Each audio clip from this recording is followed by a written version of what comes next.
we're Wizzerd. We're from Kalispell, Montana. It's northwest, close by Canada. We're not quite in there yet, but my name's Jalen Salazar. I play guitar and I also sing, and I am also the dragon. My name is Jamie Yates, and I play guitar, and I am the Wizzerd. My name's Sam, and I play drums, and I am known as the Phoenix in our little story. My name is Randall. I'm the Wraith, and I play synths. My name's Lane. I play bass, and I am the warrior.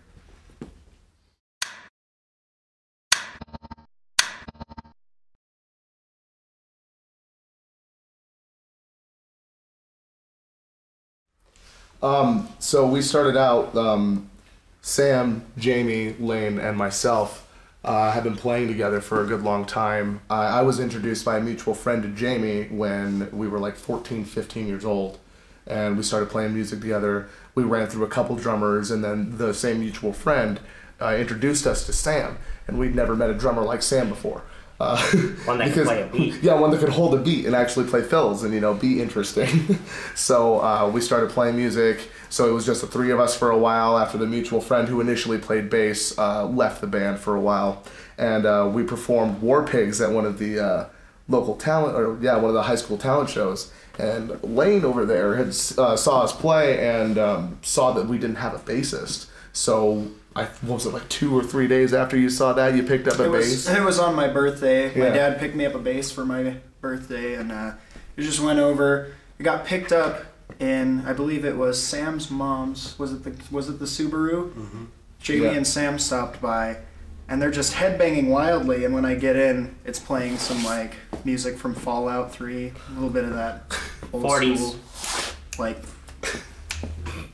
They're just headbanging away. That was a big memory for me, and just friends ever since. Yeah, so we started playing music together, and Wizzerd had been playing for a while. Lane went to Michigan for college, so we were out of bassist for a couple months.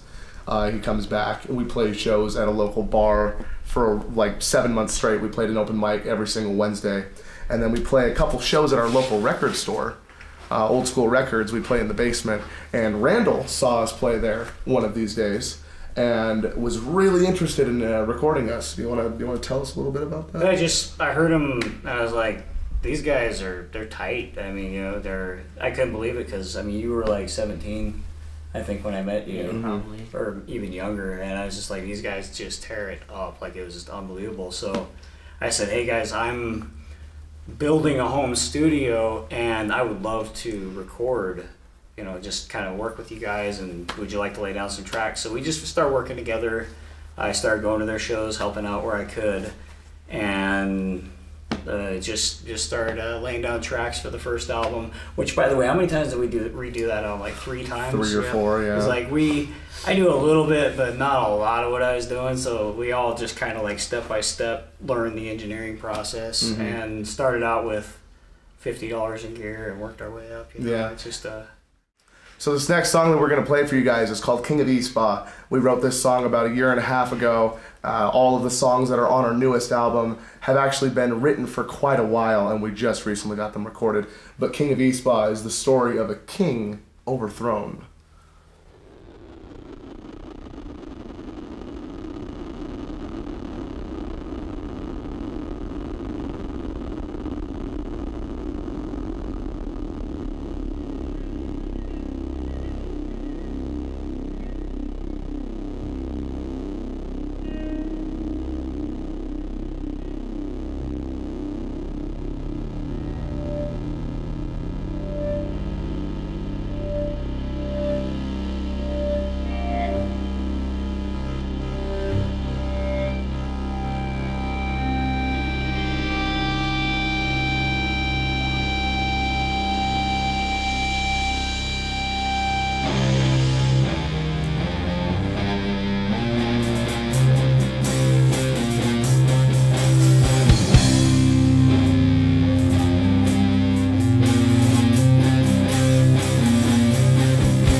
truth none shall foresee.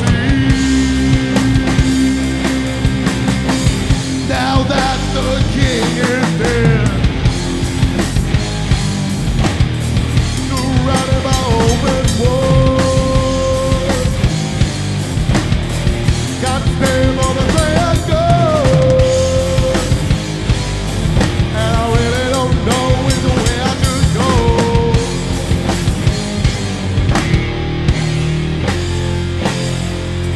Night moon shines the white light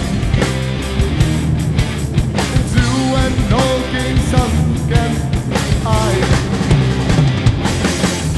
Golden rays of black and white, the only company eternity will fight. The throne is occupied again, and still the walls remain in the same ground another man decides the fate of the land. Surrounded by open wood, got a thing for the greater good, and I really don't know which way I should go.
Our creative process kind of varies. The general gist of it and how I've noticed how our formula kind of goes is one of us will lay down something skeletal, like a riff or a succession of riffs, and then we'll kind of build on that. Like Sam will stack on his rhythm and we'll figure something out there, and that usually takes like 10 minutes for you to like one run through to sort of figure something out. And then Jamie will lay down some leads. Lane will find some rhythm to go along with the bass, or it just depends on whoever writes it. Usually the beginnings are written by either myself, Jamie, or Lane, just depending, like little skeletal things. Then we just kind of beef it up from there. And then Randy will run synths real hard and bring everything out. But our creative process, it mostly is just kind of all of us getting together, figuring out what sounds good, writing a bunch of riffs, and seeing what comes together. We don't really have a set real process. We kind of just do it. Yeah, we jam a lot too. Some of our songs are just kind of something where we just go to improvise together to kind of work on our chops, and just something really cool will come out where we'll just kind of tap into something and play a real cool riff. And most of the time when we know that we've found a cool riff, we just immediately know it as soon as we play it. Like, that's going to be a good song. People will move around to that and listen to that. We had that one for Wraith. There was this idea about a sludge project, and I was like, ooh, this would be cool rolling into a sludge song, and it was a like organ and sounded like cathedral.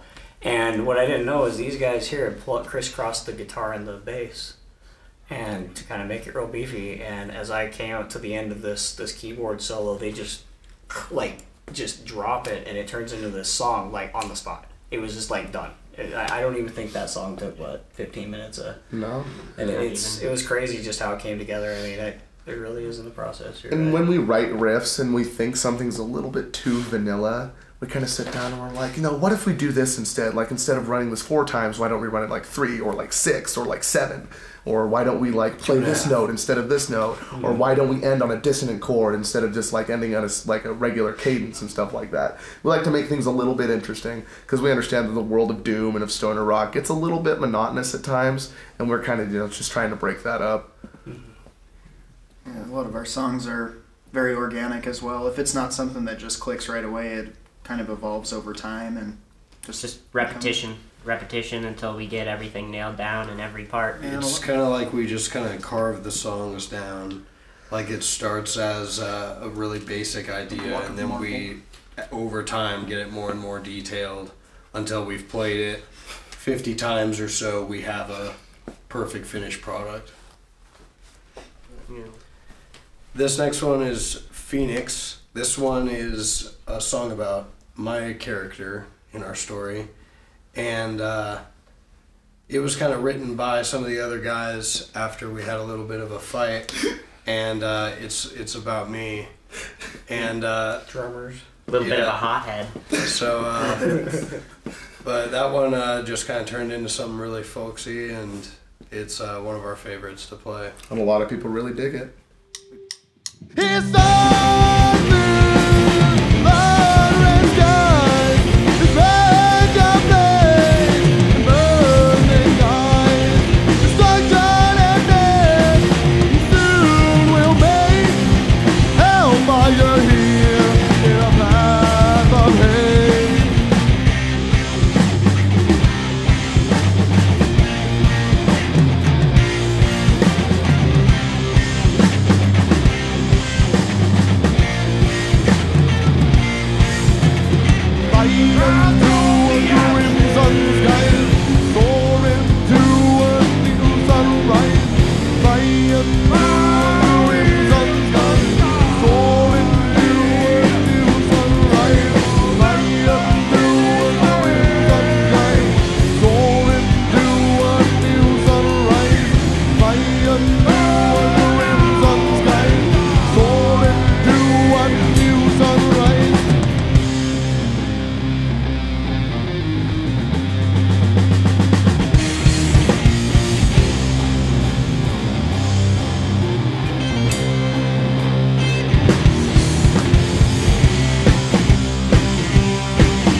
nerds, and we just write stuff about wizards and warriors and dragons and shit. So And then we find a way to connect it all into a story that seems more grand than just that. yeah, We started out with our second album here on just kind of the idea of a D&D game where each of us is a character, and we have a song about each of our characters, and there's some kind of story of an adventure.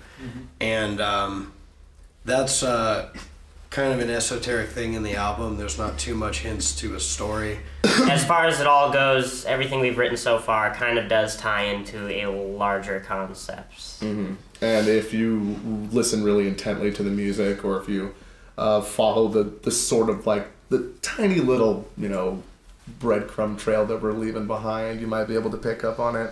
But we do have plans in the future for writing like novels and writing like graphic novels and stuff like that, comics, all that stuff. Like, we really want this to be like a deep thing, but all of our stuff does intertwine, at least for the first couple albums. It all intertwines. There's a story to be told, and we try to follow that to a certain extent. We're getting custom tarot cards made, and they're going to have a lot of clues and links on them too. We'll be ordering that in about 6 months to a year. But it's because we're going to be releasing, like he said earlier, a graphic novel type of thing to go along with the album once we get chugging on vinyl. So The third track that we're going to play for you is called Wizzerd. Not to be confused with this right here. It's actually spelled like the word is actually spelled. You know, not stupid. And it is about my character in the story.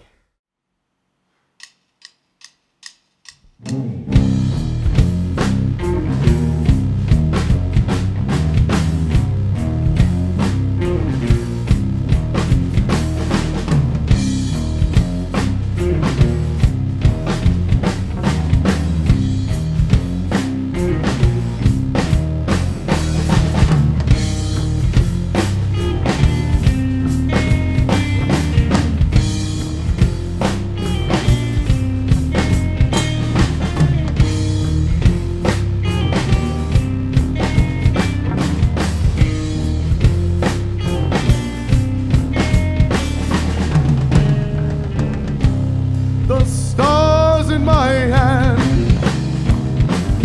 I command the sky. A cosmic wizard am I. Never will I die. Master of space, master of time. The black is my home, the light is my shrine. Master of space, master of time. The black is my home, the light is my shrine. Yeah!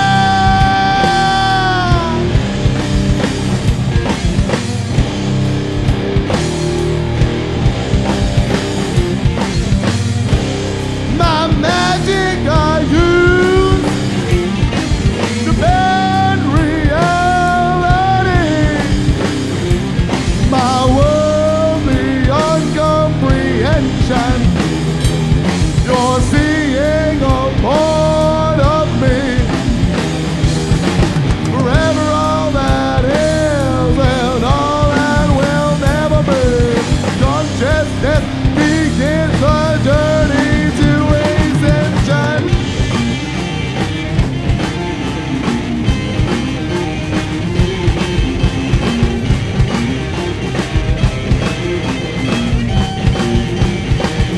A magic I use to bend dimensionality. Morphing is all again to new reality. I bring life to a thing of new duality. Well, I granted you the power of mortality.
want to take this as far as we can. This is our livelihood. This is what we love to do. And if we could make this our jobs for the rest of our lives, I think all of us would be really happy. We don't see any like massive, huge, grand success. I mean, that would be fantastic and all that. But the most, at least personally, I just give a good goddamn if I could keep myself sustained and keep myself fed with my music. And this, it's kind of a lifestyle trying to live off of your art. And that's something that we want to bring back in music a little bit. We feel like popular music is kind of degraded as an art form. It's cookie cutter. There's no soul in it. We want to bring back kind of the soul in music, and so we're a little bit more accessible than a lot of other metal bands. Like, we don't have profanity, and we don't describe murder and stuff in detail, really. But wizards and warriors, man. It's all just kind of like friendly, fun adventure stuff, and sometimes it's evil. It's almost like a fantasy movie just put into music, like Black Cauldron, Lord of the Rings. Yeah, that's kind of the goal. Oh yeah, yes. We are available. You can find us on Facebook. Wizzerd Doom. It's 2 Z's and an E. Doom. That's one word, 2 D's. It's ridiculous. Just search Wizzerd on Facebook. We're also on Bandcamp, wizzerd.bandcamp.com. We're also available on Spotify, iTunes, Amazon. We're on Instagram, Wizzerd Doom on Instagram. And I think that's pretty much everything. We only have our first couple of demos and our first album available online. We do have a new album out, and we will be releasing that as soon as we're fully finished with it once we get back home. But we do have a tour exclusive CD, and I'm not sure if this is going to be brought up while we're still on tour, but just in case. And we also have our own studio called Black Magic Studios. We spell magic with a CK. And that's where we did the recording for our first and second albums. It's owned by Randall over here. And that's also on Facebook and all that stuff. And we love working with artists and bands and all that. So. If you're chill and you like a good environment, you're not an asshole to work with. And if you really come on down and let's capture what you're trying to make happen. And I'm all about that. And if you really want to find us, just come to Kalispell and ask anyone about Wizzerd. You'll find us. Montana, Kalispell, play a show. There's a lot of shows there. It's a good place for events. It's a nice place. We like putting people up. We've had a couple of bands that we really like come through and play with us, and they said it was a fun time. So that's always nice to hear. And we're always getting new messages about people wanting to come play Kalispell, and we're always down as long as we're available. So.